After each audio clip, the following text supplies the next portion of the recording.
दरम्यान मराठा आरक्षणावर उपमुख्यमंत्री अजित पवार यांनी मात्र बोलणं टाळलंय।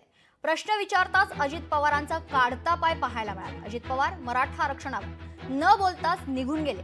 मराठा आरक्षणावर काढलेल्या जीआरवर प्रश्न विचारताच अजित पवारांनी पळ काढला। मराठा आरक्षण या विषयावर खरं तर अजित पवारांनी बोलणं पूर्णपणे टाळलं। मराठा आरक्षणावर नाराजी आहे दादा मराठा आरक्षणावर नाराजी दादा ते मराठा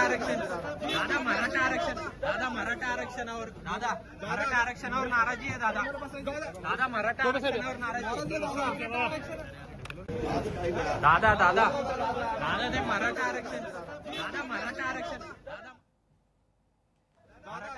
नाराजी। लोकशाही मराठी ऐका, पहा, जागरूक रहा।